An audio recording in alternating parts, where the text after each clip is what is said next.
Hi guys, in our previous video we have discussed the general preparation method for different types of aliphatic alcohol and also their reactivities. Now we will talk about phenols, its preparation, its properties as well as the reactivity.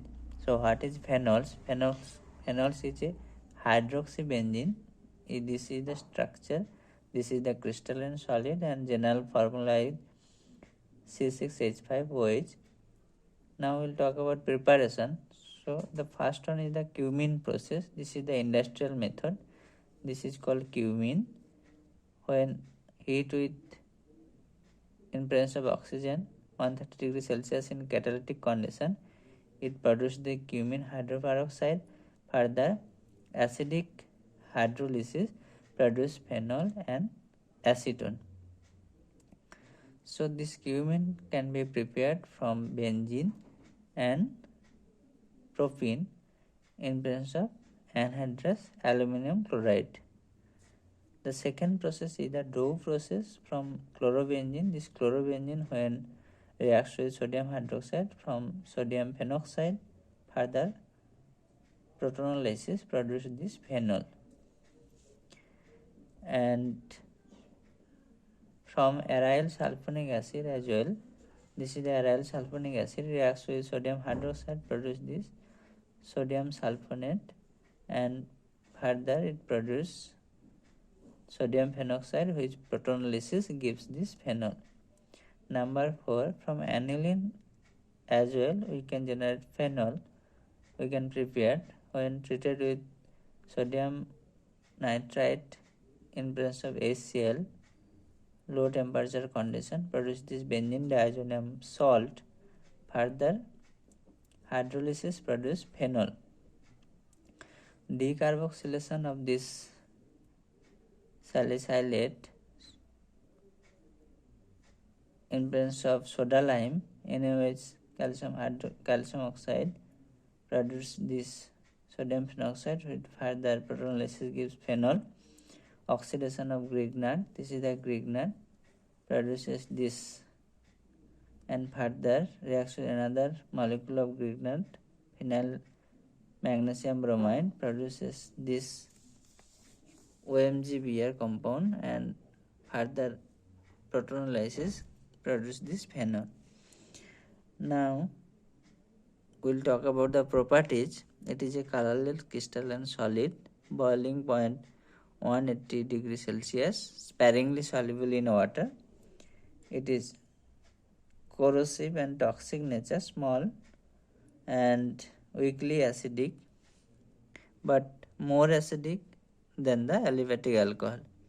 The stability of phenoxide ion, this acidity depends on the stability of the phenoxide ion. Now we'll talk about the reactivity.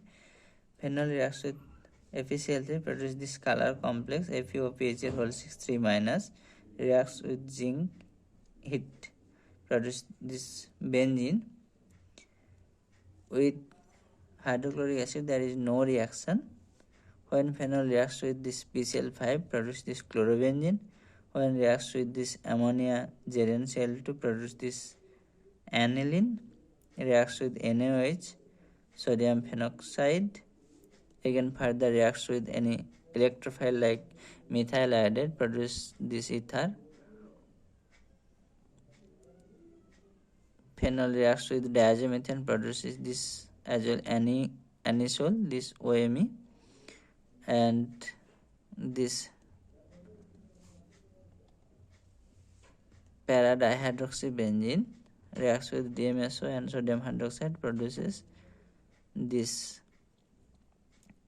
OMe, both para position, and phenol reacts with acyl chloride in presence of acetic anhydride, produce OSE. Phenol again reacts with bromine in presence of water, produce this 2,4,6-dibromophenol, concentrated in HNO3, 2,4,6-dinitrophenol. Low temperature in presence of carbon disulfide as a solvent, reacts with bromine, produces ortho and para-bromo, whereas para-bromo is the major product. So in non-polar solvent, only single bromination happen.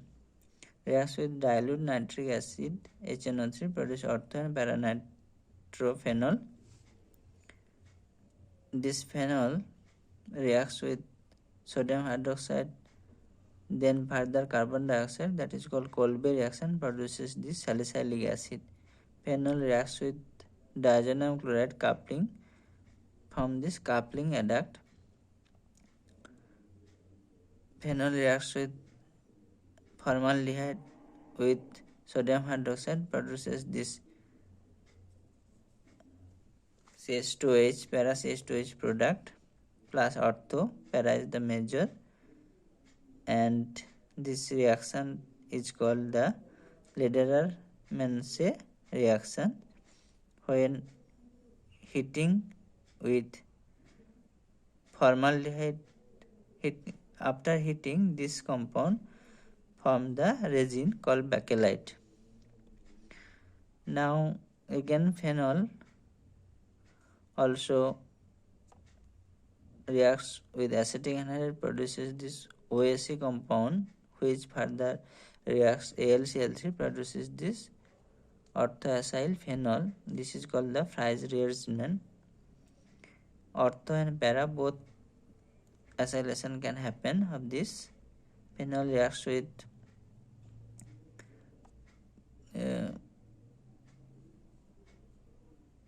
SnHCl, ZnCl2.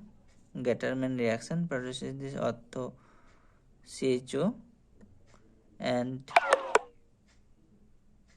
also similar type of reactions, sodium hydroxide and chloroform produces this orthoformyl phenol. This is called the Reimer-Tiemann reaction. So thank you.